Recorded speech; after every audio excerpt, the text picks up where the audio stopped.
God in the Oval Office and our 25th president, who was William McKinley. He served from 1897 to 1901. It was springtime, 1853, in Poland, Ohio, a small hamlet a few miles south of Youngstown. Budding flowers displayed new signs of life. Inside the town's Methodist church, a revivalist talked about another kind of new life. To the front of the church marched a 10-year-old lad who asked to become a probationary member. 43 years later, that young man would be elected the 25th President of the United States of America. From that spring day until he died, William McKinley kept a close affiliation with the Methodist Church. My belief, he wrote in 1899, embraces the divinity of Christ and a recognition of Christianity as the mightiest factor in the world's civilization. He embraced Christianity, specifically Methodism, with a fervor few could equal. McKinley and his wife Ida had 2 children, both of whom died when one was 4 years old and the other 4 months old. Notice how tragedy has touched our presidents as we've been reviewing their spiritual background.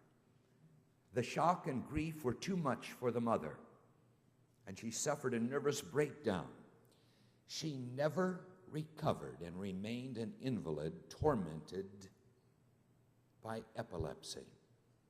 Afraid to leave his wife alone, McKinley cared for all her needs. When he ran for the presidency in 1896, he refused to tour the country and chose instead to conduct his campaign from the front porch of his home in Canton, Ohio.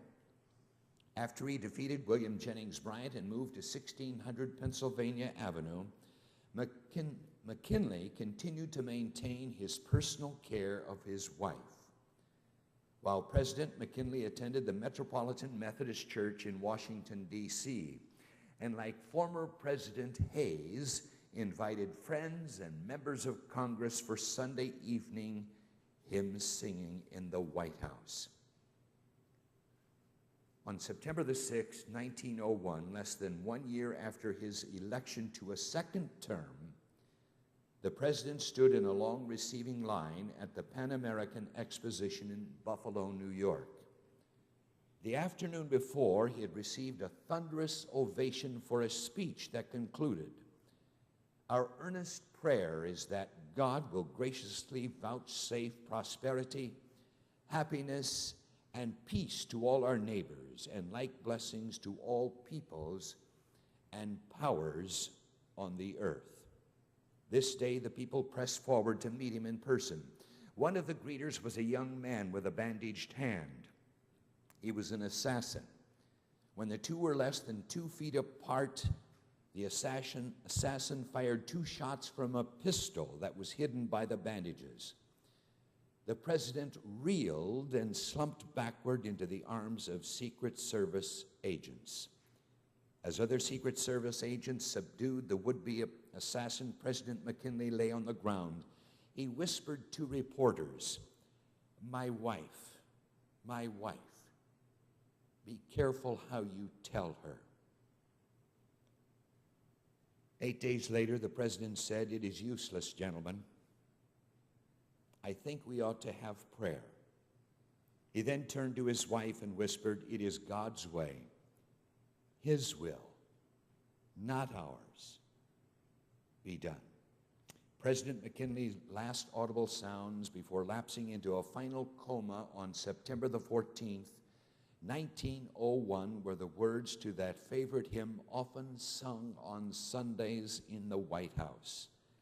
And it was, "Nearer, my God, to thee." William McKinley, our 25th president. I'm going to ask you, if you will, to open your copy of Holy Scriptures today to the Gospel according to St. Matthew, the 14th chapter. And our reading today begins with the 22nd verse. And I believe that we've lost our remote again.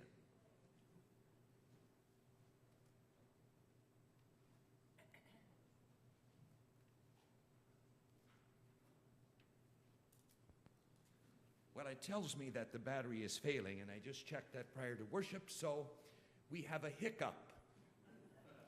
I'll try to speak into the microphone, and hopefully you will be able to hear as we share God's word today. Matthew, the 14th chapter, beginning with the